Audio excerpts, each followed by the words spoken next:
Hey guys, this is Al. Now today I'm going to be talking about the 7 steps to stopping procrastination.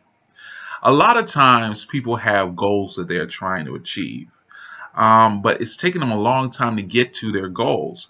So what I wanted to do today is offer 7 steps that will help you to attain your goals and move you past procrastination. All right, step number 1, the fear of making mistakes. Here's the thing. Most mistakes that you make when you're doing business, it's kind of easy to recover from if you're first getting started. What happens, especially if you have a web-based business, if you make some mistake, like you come up with some ridiculous domain name for your website, that's a $10 mistake. Basically, you just go buy a new domain name.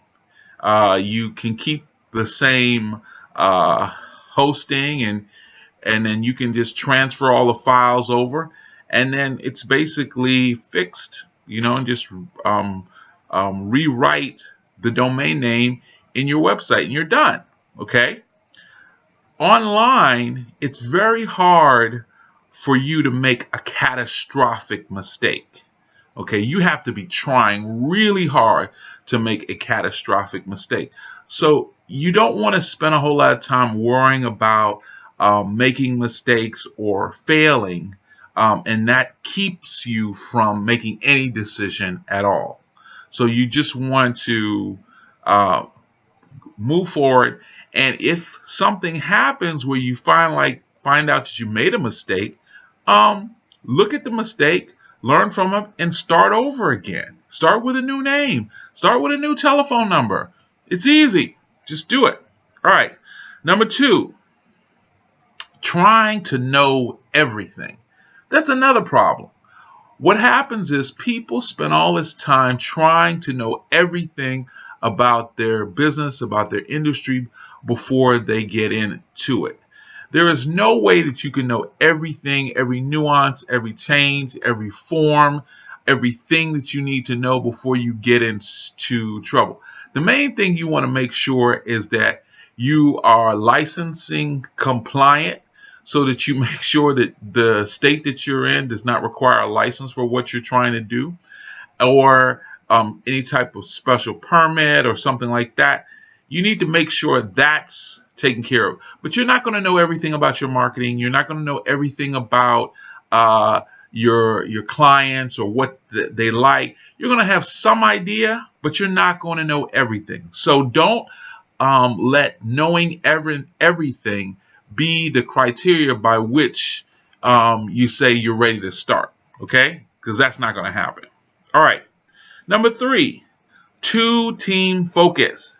You're spending all your time saying, I got to build the right team, because the team that I need is going to make me the money I need, and they're going to build my business. The reality is that if you are so focused on a team, then what happens if that team leaves you? Or if you have a team member and they kind of take your idea and run off with it, okay? The reality of that situation is you shouldn't be worried about your team.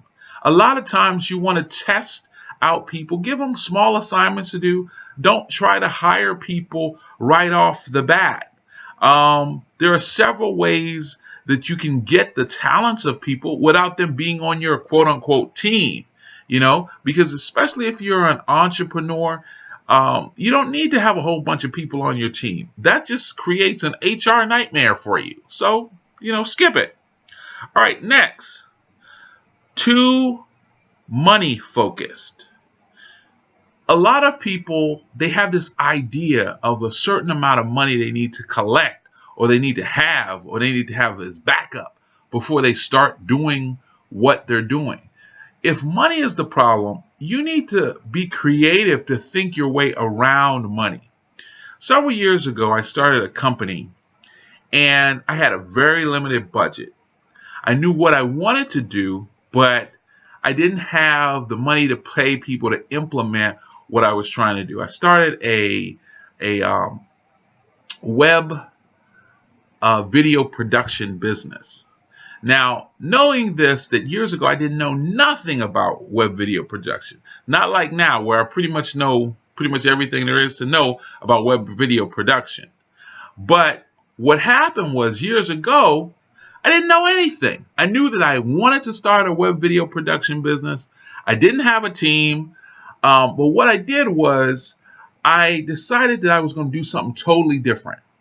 I went ahead and I bought the stock video that I thought would make a great commercial for my company.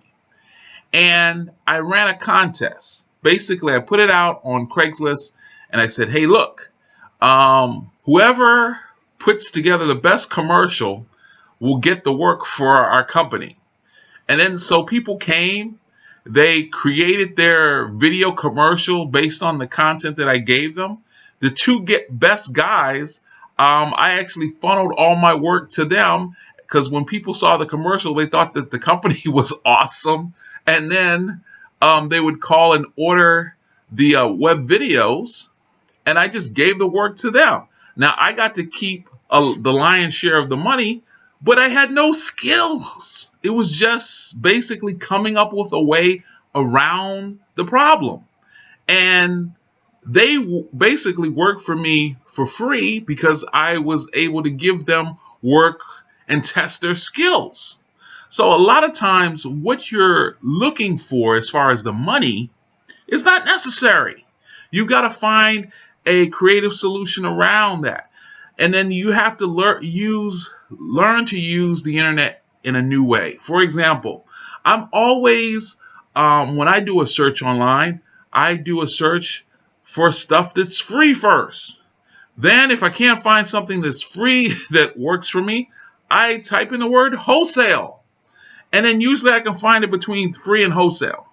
Okay, so that's what you're doing. You just take what you need and you type free before or after it, and you do a search online, and or if you can't find it that way, you do wholesale. And then you can save a fortune.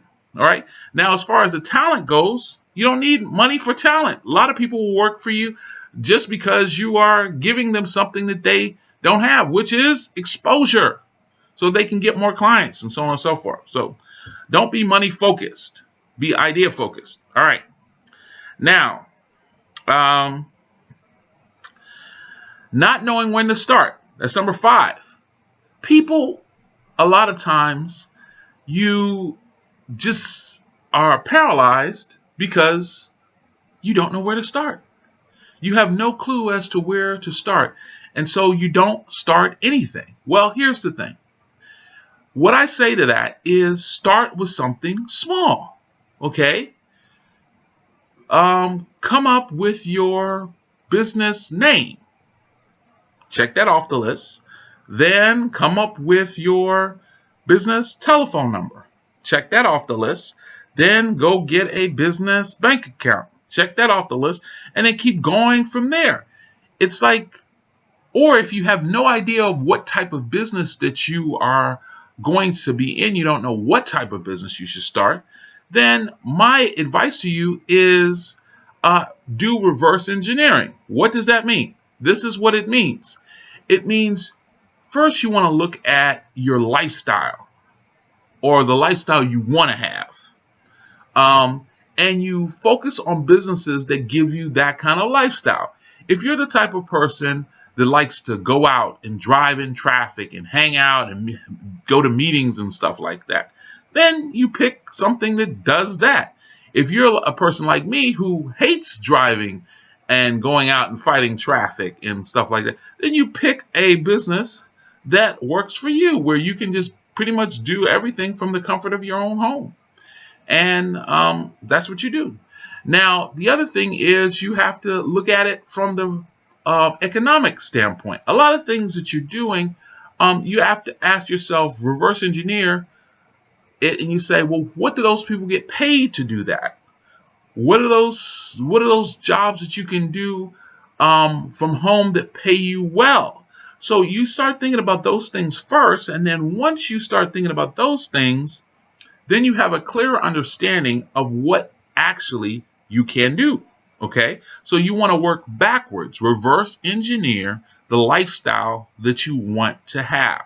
Okay, so that's how you overcome the idea of not knowing when to start. Start from the end and work your way backwards. Um, so, and then number 6, you need to partner with a pro. Okay, a lot of times when you are having a problem, you start thinking to yourself, well, no one will work with me. I can't find anyone to work with me. And that may be your procrastination issue. It's like you don't have any issues with coming up with ideas. It's just that you can't find anybody to work with, or no one will give you a chance, quote unquote. Well, here's the thing. If you are really interested in helping people, or making money, or doing something that allows you to provide for your family, or even just pay your bills, okay, then what I say to you is that you have to partner with a pro. Find somebody who's already in a high-paying position. And what you do is, instead of trying to be employed by them, or to employ them, why don't you try to deploy? Deploy instead of employ. What do I mean by that? Basically, you want to get to a point in your life where you can look at people, spot their talent, and then figure out how you can make money off of those people. Now, a lot of times people just need leads. They need marketing. And then you call up these professionals and people who are making money. You say, well, how much will you pay me if I send you this person? Or how much would you pay per lead for these people? Or how much would you pay if I got you a new client? And you think about that. And then what happens here is that you learn to deploy instead of employ. You're using your skills, and you're deploying the resources out to the community. All right, the next one is to move. You have to get beyond just sitting around and doing nothing. Okay? One of the problems with procrastination is just people are waiting for the right circumstances, the right economy, the right location. Let me tell you something. No matter what type of things are happening in the economy, somebody's doing well somewhere. Okay? So the thing is, you got to tap into the people that are doing well. And you have to be the type of person that is interested in moving. Okay? You have to be the type of person that is not going to sit around and just wait for stuff to happen to you or for you. You've got to get moving. All right, let me just explain something to you. People that are go-getters are usually not attracted to lazy people. Okay, so if you want to attract a go-getter to work with you, then you've got to be a go-getter. Okay, and that means that you've got to move your feet if you want to eat. You've got to make it happen. And you've got to go out there and you've got to show them that you can hustle. You can do it. You can do it just what the big boys are doing. And then you will attract the attention of people that can take your skill set to another level. Okay? But you've got to move. So those are the steps for overcoming procrastination. Fear of making mistakes, don't deal with it. Just get out there and do it. Trying to know everything, you won't. Get over it.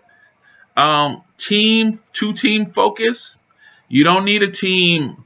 You can just use people at a point and then keep it moving. Let them prove themselves. Let them earn the right to be on your team. And then Don't worry about the money all the time. Look for stuff that's free, wholesale. Work with what you've got, or borrow somebody else's stuff. Then the other thing is, you got to start from somewhere. Don't say that you don't know where to start. Start with the end in mind. Norman Vincent Peale. All right, and then partner with pros. People who are already doing what you're doing. Go out there and don't look to get employed. Deploy. Send people to do the stuff and then earn money off of their efforts. And then move. Get your feet wet. Start doing what you said you were going to do. Get out there. Let people know. And then as those things start happening, you're going to find greater and greater success. All right, guys. That's it. I'll talk to you guys later. Have a great one.